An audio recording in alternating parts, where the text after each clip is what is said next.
All right, welcome to Chapter 8, and this is Section 8.1 on functions and their representations.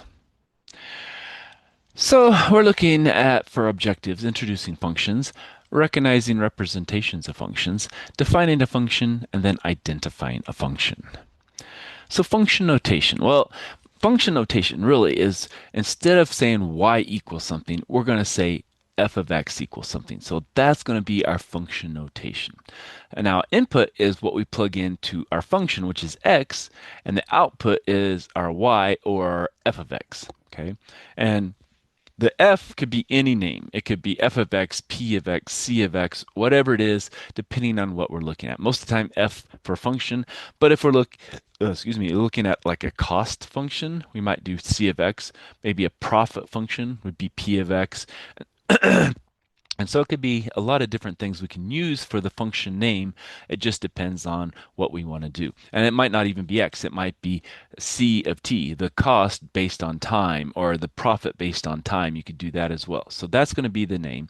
And so again, output, and we're going to input whatever the X value is, or the T value, or whatever it is. But that's going to be kind of how function notation works. Now, the variable y is called the dependent variable, and the variable x is called the independent variable, which means we can plug anything in for x, but y depends on what we plug in for the x value. So the expression f of 4 equals 28 is read f of 4 equals 28 and indicates the f output, the f function outputs 28 when our input is equal to 4. Now the function computes exactly one output for every valid input. So every time you put in a value, say you put in a 3, you can only get out one number here. So that's only one possible thing here. Okay. Now the letters F, G, and H are often used to denote names of functions. And again, like I was telling you, there's P and C and others as well, depending on what we're doing. But I think the key thing, takeaway on this one is for every one input, you get one output. Okay.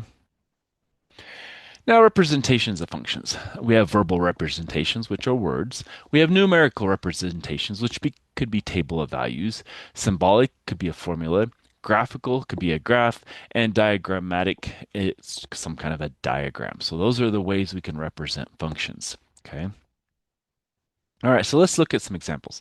What we're supposed to do is evaluate each function f at the given value of x.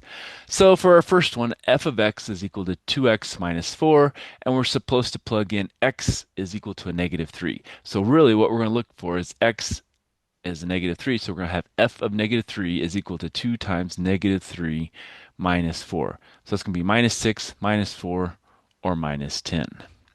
Now here, what we're going to do is we're going to say x is 2, so f of 2 is equal to what? 2 over 1 minus 2. Well, 1 minus 2 is a minus 1, and that's going to give us a minus 2. So that's the way I would look at it. Now, let's look how the book shows it. So again, they're saying f of x is 2x minus 4. We want to plug in a negative 3, and we get the negative 10. So pretty much the same way as I did. Now this one we're plugging into, so they're saying the same thing. And here I went from this straight to that. They're showing that it's over a negative 1. And the key is usually we want a positive in the denominator. And so then we say, well, that becomes a positive, that becomes a negative, and so that's why we get the negative 2. Okay, so that's how two different ways to look at it works here.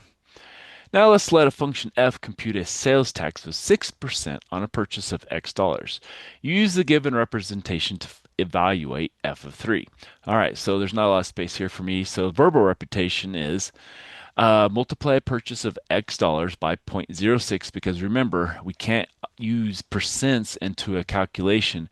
We always have to convert to a decimal.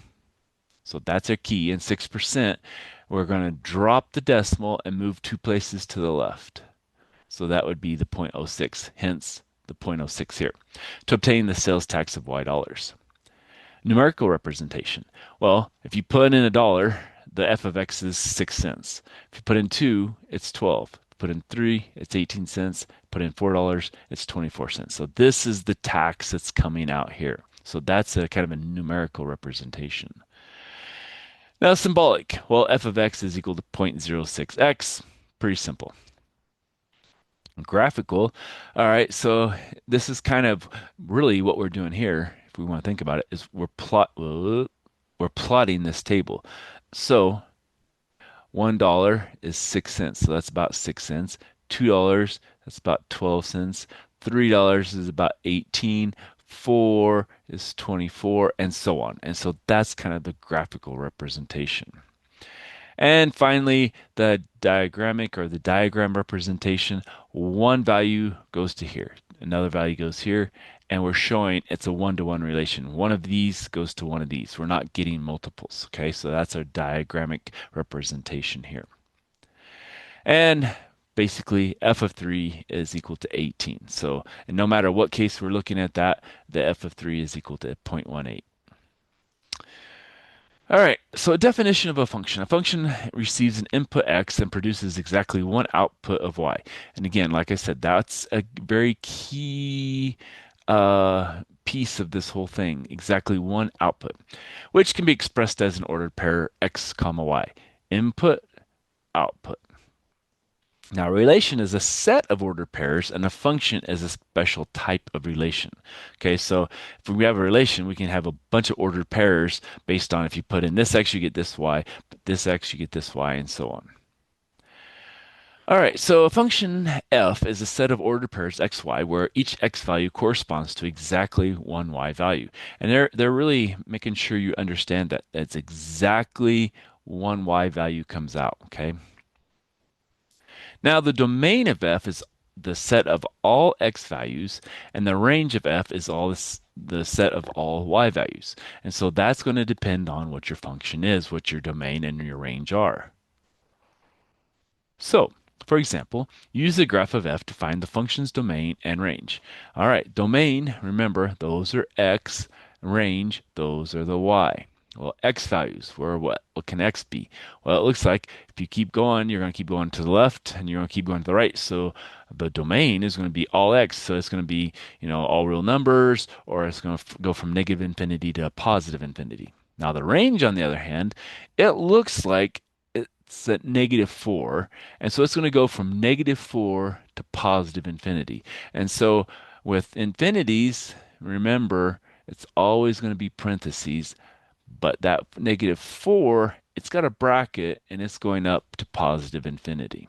So again, all depends on how you want to write it. There's multiple ways to write these. So the arrows at the end of the graph indicate the graph extends indefinitely, so they just keep going up and up and up from there. Thus, the domain includes all real numbers. Like I said, all real numbers. This is the same thing. This is all real numbers. Okay. Now, the smallest y value on the graph is y equals -4, so the range is going to be y is greater than or equal to -4. Well, since it's equal to, we have that bracket, so this can be also written as that y is greater than or equal to -4. So two different ways to write this, and there's even more ways to write it, but we'll go from there and stop with those two at least. Okay. All right, so let's stop there and we'll come back for some more.